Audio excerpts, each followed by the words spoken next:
Assalamualaikum warahmatullahi wabarakatuh. Nah, kami dari kelompok 2 di sini kami akan membahas mengenai ekuitas penarikan dan perolehan kembali saham, penghentian saham, saham pemberian atau sumbangan, penyajian saham di laporan keuangan, saham preferen, dan kebijakan dividen. Sebelum memasuki ke pembahasannya lebih spesifik, kami mohon izin untuk memperkenalkan diri. Nama saya Andi Jayanti, NIM 1811021070008. Saya dari Prodi Akuntansi, Fakultas Ekonomi dan Bisnis, Universitas Nahdlatul Ulama Kalimantan Selatan. Dan mohon perkenalkan partner saya. Assalamualaikum warahmatullahi wabarakatuh. Perkenalkan, nama saya Martina, NIM 1811102107019, UAS Akuntansi Keuangan Menengah 2, Kelompok 2. Wassalamualaikum warahmatullahi wabarakatuh. Nah, jadi di pembahasan kali ini kita akan lebih fokus mengenai pembahasan saham. Jadi, saham yang telah diterbitkan oleh perusahaan dapat ditarik dan dibeli atau diperoleh kembali oleh perusahaan yang bersangkutan. Jadi, apa sih tujuan perusahaan melakukan penarikan dan pembelian kembali saham-sahamnya dari peredarannya? Nah, yang pertama untuk menghentikan saham itu sendiri. Lalu yang kedua, untuk disimpan sementara dan suatu saat akan dijual kembali, dicatat sebagai saham diperoleh kembali atau treasure stock. Lalu alasan umum apa yang dilakukan untuk pembelian kembali saham? Yang pertama, untuk efisiensi pajak itu sendiri. Yang kedua, untuk memenuhi kontrak kompensasi saham dengan karyawan atau berjaga-jaga dari kemungkinan dilakukannya merger. Yang ketiga, menaikkan laba per lembar saham dan tingkat kembalian ekuitas dengan cara mengurangi jumlah saham yang beredar. Lalu yang keempat, untuk mencegah usaha pengambil alihan atau untuk mengurangi jumlah pemegang saham. Yang terakhir, untuk menjaga stabilitas harga saham di bursa efek. Nah, perusahaan membeli seluruh sahamnya yang beredar melalui mekanisme leverage buyout atau LBO. LBO adalah pembelian kembali saham yang beredar dengan dana pinjaman. Secara teknis, saham treasury adalah saham milik perusahaan sendiri yang ditarik setelah dikeluarkan dan dibayar penuh. Saham treasury ini bukan aset ya, jadi perusahaan dapat menjual kembali saham treasury di masa mendatang untuk memperoleh dana. Namun perusahaan tidak dapat memperoleh saham treasury sebagai bagian dari aset di laporan posisi keuangan. Jadi di sini saham treasury itu bukan aset. Itu adalah poin penting di pembahasan saham ini, oke? Nah, jadi kepemilikan saham treasury ini tidak membuat perusahaan memiliki hak suara dan hak lain sebagaimana pemegang saham ekstern. Artinya luar gitu ya. Jadi saham treasury harus diperlakukan sama dengan saham biasa yang belum dikeluarkan dan dilaporkan sebagai pemegang modal saham dalam pos ekuitas. Jadi di dalam saham treasury ini terdapat beberapa metode pencatatannya yang akan dijelaskan oleh partner saya. Terdapat dua metode pencatatan saham treasury. Yang pertama, metode cost atau cost method, yaitu dicatat sebesar cost-nya atau harga perolehannya. Pembelian kembali saham untuk akun saham treasury didebit dan selisih nilai jual saham saat emisi dengan cost akun agio saham treasury atau modal saham treasury dikredit apabila laba atau didebit apabila rugi.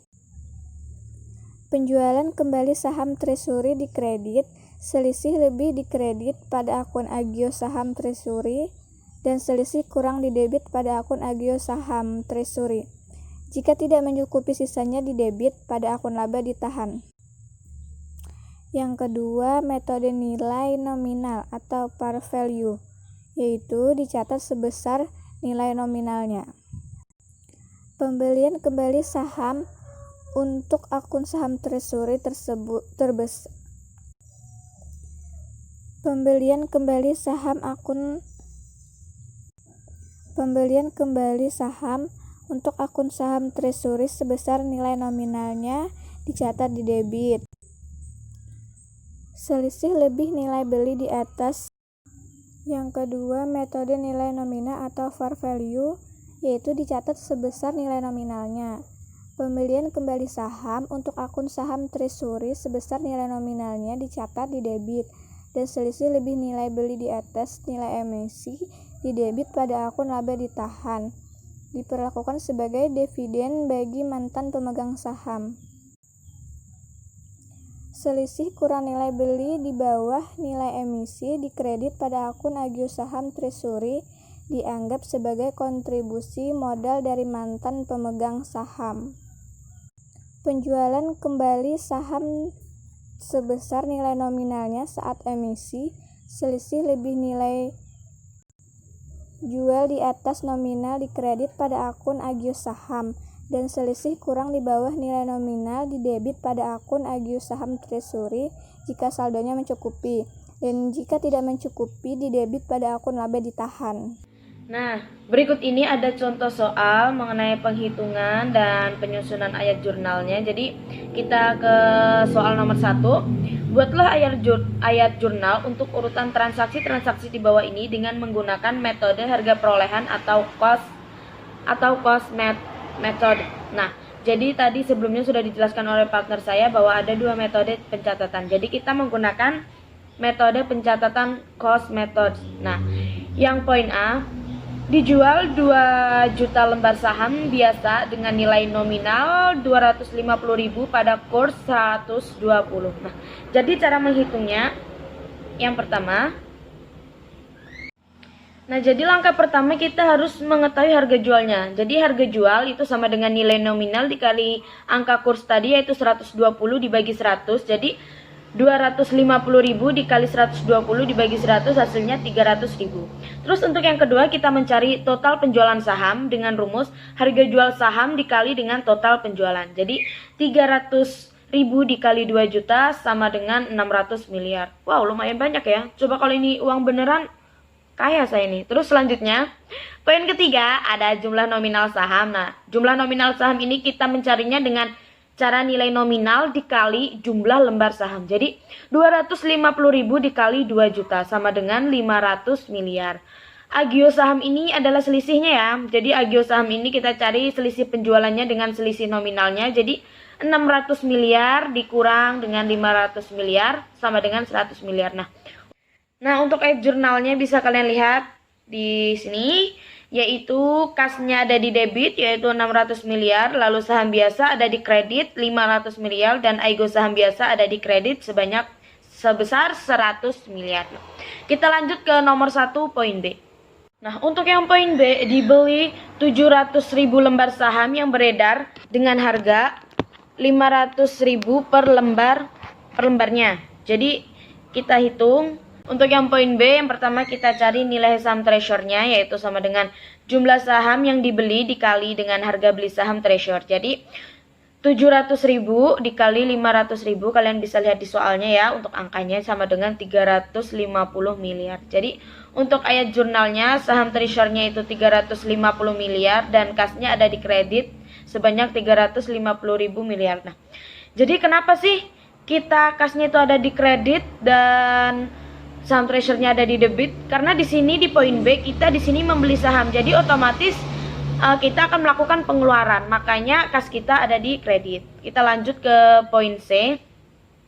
Nah, jadi yang untuk poin C di sini dijual sebanyak 300.000 lembar saham treasure dengan harga per lembarnya Rp500.000. Jadi di sini perbedaannya, yang tadi poin B kita membeli, lalu yang poin C kita menjual. Jadi otomatis kita akan mendapatkan pemasukan. Nah, jadi cara menghitungnya yaitu yang pertama kita mencari nilai saham treasure-nya, yaitu jumlah lembar saham dikali dengan harga jual saham treasure. Jadi 300.000 dikali 500.000 sama dengan 150 miliar. Nah, untuk ayat jurnalnya, karena kita tadi di sini menjual, jadi otomatis uang kita akan mendapat pemasukan. Jadi kas kita ada di debit yaitu 150 miliar dan saham treasure-nya ada di kredit. Kita lanjut ke poin selanjutnya yaitu ke poin D. Ke poin D dengan soal di sini ada dijual kembali 100.000 lembar saham treasure dengan harga per lembarnya Rp 600.000. Jadi ini kurang lebih sama dengan poin C ya, tapi kita di sini perbedaan lembar sahamnya dengan harganya. Jadi di sini cara menghitung yang poin D di sini sedikit ada perbedaan karena harganya tadi ada yang berbeda. Jadi yang pertama kita mencari kasnya. Di sini Kita mencari kas dengan rumus harga jual dikali jumlah lembar saham treasure. Jadi 600.000 dikali 100.000 sama dengan 60 miliar. Lalu untuk saham treasure-nya di sini harga beli pertama kita kali dengan jumlah lembar saham treasure yang dijual, yaitu 500.000 dikali 100.000. Jadi hasilnya 50.000 miliar. Nah, di sini karena harganya tadi berbeda dengan harga awal, di sini harga jualnya lebih tinggi. Jadi di sini kita ada sedikit penambahan akun, yaitu modal saham treasure dengan cara mencarinya yaitu selisih dari dua akun di atas. Jadi kita kurangkan dari kas dan saham treasure 60 miliar dikurang 50.000 miliar, jadi sisanya 10.000 miliar itu adalah modal saham treasure. Jadi yang di debit, yang ayat jurnal, yang akun ada di debit yaitu kas sebanyak 60 miliar. Lalu yang di kredit saham treasure 50.000 miliar dan modal saham treasure-nya. Kalian bisa lihat ya. Terus selanjutnya kita lanjut ke nomor 2. Nah, lanjut guys, kita ke nomor 2. Di sini buatlah ayat jurnal untuk transaksi di bawah ini dengan menggunakan metode nilai nominal. Jadi di sini kita membahas dua metode. Yang pertama tadi kita membahas mengenai metode cost atau cost method. Lalu di sini kita yang kedua membahas menggunakan metode nilai nominal. Jadi yang poin A, dijual 2 juta lembar saham biasa dengan nilai nominal 250.000 pada kurs 120. Jadi untuk penghitungan ini kurang lebih kita sama dengan nomor 1 poin A ya. Jadi kita tidak usah menghitung kembali, kita langsung loncat ke poin B nomor 2. Jadi poin B-nya di sini dibeli 700.000 lembar saham yang beredar dengan harga 500.000 per lembar. Jadi cara mencarinya yang pertama yaitu kita mencari untuk saham treasure-nya yaitu nilai nominal dikali jumlah lembar saham yang dibeli. Jadi 250.000 dikali 700.000 sama dengan 175 miliar. Lumayan banyak ini guys. Coba kalau uang banyak, wah saya sudah bisa beli apa aja ini. Lalu yang kedua kita mencari agio saham biasa. Agio saham biasa ini kita bisa memperoleh dengan cara jumlah lembar saham dibeli dibagi dengan jumlah lembar saham awal dijual. Dikali agio saham biasa, kita bisa lihat di poin A. Poin A sebelumnya di situ kan pernah ada agio saham biasa, kita bisa ambil dari situ. Jadi 700.000 dibagi 2 juta dikali 100 miliar hasilnya sama dengan 35 miliar. Nah, di sini ada penambahan untuk nama akunnya guys. Di sini ada laba ditahan, yaitu cara mencarinya dari selisih-selisih akun yang sudah dihitung. Lalu untuk mencari kas di sini harga beli dikali jumlah lembar saham dibeli. Jadi sama dengan 500.000 dikali 700.000 sama dengan 350 miliar.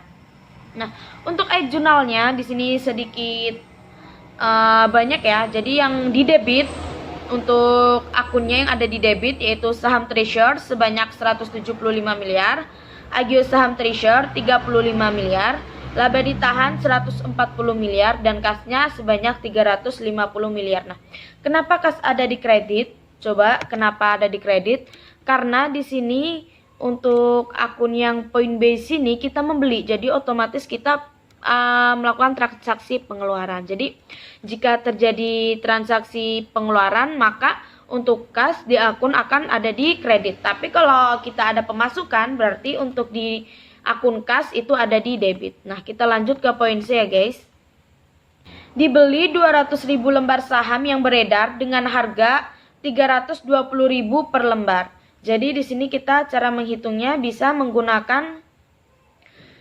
Nah, di sini kita menghitungnya yaitu dengan cara yang pertama, saham treasury sama seperti sebelumnya itu nilai nominal dikali jumlah lembar saham yang kita beli. Yaitu 250 dikali 200.000 hasilnya 50 miliar. Lalu yang kedua kita mencari agio saham biasa, yaitu jumlah lembar saham dibeli dibagi jumlah lembar saham awal dijual dikali agio saham yang ada di poin A. Jadi 200.000 dibagi 2 juta dikali 100 miliar hasilnya 10 miliar. Untuk penghitungan kas yaitu harga beli dikali jumlah lembar saham yang kita beli sama dengan 320.000 dikali 200.000 sama dengan 64 miliar. Nah, untuk modal saham treasury-nya yaitu di sini selisih akun dari nilai akun yang sudah dihitung, jadi sama seperti sebelumnya.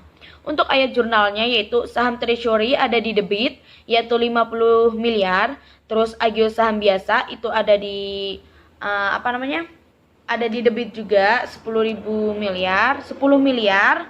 Terus yang kas ada di kredit 64 miliar dan modal saham treasury ada 4 miliar. Jadi kita lanjut yang ke nomor 2 poin D. Contoh soal berikutnya yaitu dijual 300.000 lembar saham treasury dengan harga 500.000 per lembarnya. Jadi kita menggunakan seperti cara sebelumnya, yaitu kita mencari kas, saham treasury, dan agio saham. Nah, kita langkah awal mencari kasnya, yaitu harga jual dikali lembar saham dijual. 500.000 dikali 300.000 hasilnya 150 miliar. Untuk yang saham treasury-nya, yaitu dengan cara nilai nominal dikali lembar saham yang kita jual.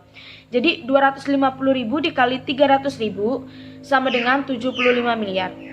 Untuk agio sahamnya seperti sebelumnya, yaitu selisih. Jadi kita kurangkan antara kas dengan saham treasury, yaitu 150 miliar dikurang 75 miliar, hasilnya 75 miliar. Untuk air jurnalnya, karena di sini kita akunnya menjual, jadi otomatis kita ada pemasukan. Jadi kasnya ada di debit sebesar 150 miliar dan saham treasury-nya ada di kredit sebanyak 75 miliar dan agio saham biasanya ada di kredit sebanyak 75 miliar. Nah, jadi di sini bisa kalian pahami ya guys, bisa kalian putar-putar lagi untuk menjelaskannya. Ini contoh soal pertama. Nah, untuk contoh soal kedua akan dijelaskan lagi oleh partner saya. Kepada partner saya persilahkan untuk menjelaskan. Untuk contoh soal yang pertama, buatlah ayat jurnal untuk urutan transaksi-transaksi di bawah ini dengan menggunakan metode harga perolehan atau cost, atau bisa disebut dengan cost method. Untuk poin A, dijual 1.500.000 lembar saham biasa dengan nilai nominal 250 per lembar pada kurs 120. Untuk poin B, dibeli 500 lembar saham yang beredar dengan harga 200 per lembar. Untuk poin C, dijual 250 lembar saham treasury dengan harga 200 per lembar. Untuk poin D, dijual 100 lembar saham treasury dengan harga per lembar 300. Jawaban poin A, rumusnya harga jual sama dengan nilai nominal dikali 120 dibagi 100 sama dengan 250 dikali 1,2 sama dengan 300. Untuk total penjualan sahamnya 300 dikali 1.500.000 sama dengan 450 miliar. Untuk jumlah nominal saham sama dengan nilai nominal dikali jumlah lembar saham, yaitu 250 dikali dengan 1.500.000 sama dengan 375 miliar. Untuk agio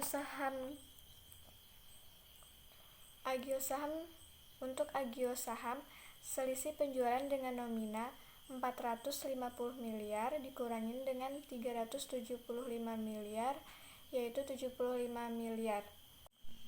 Ayat jurnalnya, kasnya 450 miliar ada di debit dan saham biasanya 375 miliar ada di kredit dan agio saham biasanya 75 miliar ada di kredit. Untuk jawaban poin B, rumusnya nilai saham treasury sama dengan jumlah saham yang dibeli dikali dengan harga beli saham treasury, yaitu 500.000 dikali dengan 200.000 rupiah sama dengan 100 miliar. Jadi ayat jurnalnya, saham treasury-nya ada di debit sebesar 100 miliar dan kasnya ada di kredit sebesar 100 miliar. Untuk poin C, nilai saham treasury yang dijual sama dengan jumlah lembar saham dikali dengan harga jual saham treasury, yaitu 250 dikali dengan 200.000 sama dengan 50 miliar. Jadi ayat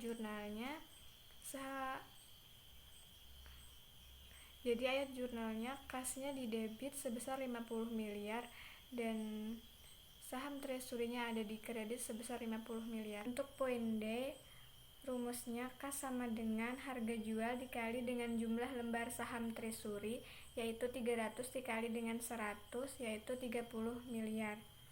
Dan saham treasury sama dengan harga beli pertama dikali dengan jumlah lembar saham treasury yang dijual, yaitu 200.000 dikali dengan 100.000 sama dengan 20 miliar. Untuk modal saham treasury yaitu selisih dari dua akun di atas. Jadi selisihnya itu ada 10 miliar. Jadi ayat jurnalnya kas di debit sebesar 30 miliar dan saham treasury ada di kredit sebesar 20 miliar dan modal saham treasury yaitu selisihnya ada 10 miliar. Contoh soal yang kedua, buatlah ayat jurnal untuk urutan transaksi-transaksi di bawah ini dengan menggunakan metode nilai nominal. Untuk poin A, dijual 1.500.000 lembar saham biasa dengan nilai nominal Rp250.000 pada kurs 120. Untuk poin C, dibeli 300 lembar saham yang beredar dengan harga 230 per lembar. Poin D, dijual 250 lembar saham treasury dengan harga Rp150.000 per lembar. Jawaban poin A rumusnya, harga jual sama dengan nilai nominal dikali 120 dibagi 100 sama dengan 250 dikali 1,2 sama dengan 300. Untuk total penjualan sahamnya 300 dikali 1.500.000 sama dengan 450 miliar. Untuk jumlah nominal saham sama dengan nilai nominal dikali jumlah lembar saham, yaitu 250 dikali dengan 1.500.000 sama dengan 375 miliar. Untuk agio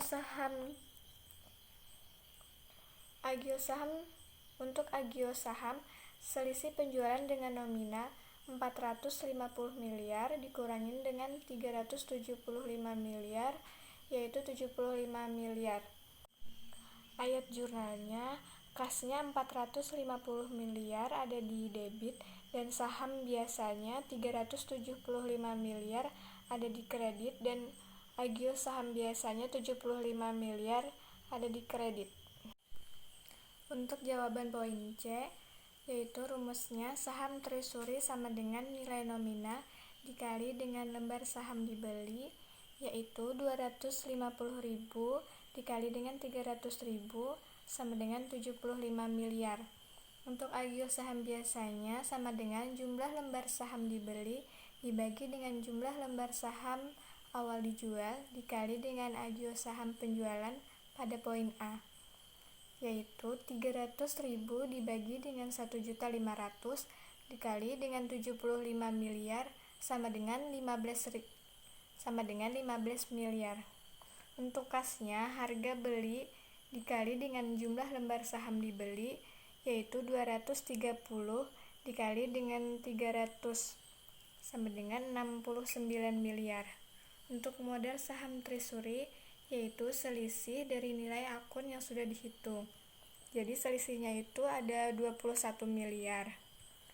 Lalu ayat jurnalnya, saham treasury 75 miliar ada di debit dan agio saham biasanya 15 miliar ada di debit dan kasnya 69 miliar ada di kredit dan modal saham treasury-nya. Untuk jawaban poin D, rumusnya kas sama dengan harga jual dikali dengan lembar saham dijual sama dengan 400.000 dikali dengan 150.000 sama dengan 60 miliar. Terus saham treasury-nya sama dengan nilai nominal dikali dengan lembar saham dijual sama dengan 250 dikali dengan 150 sama dengan 37 miliar 500.000 rupiah. Terus agio saham biasanya selisih dari dua akun di atas, yaitu 22 miliar 500.000 rupiah.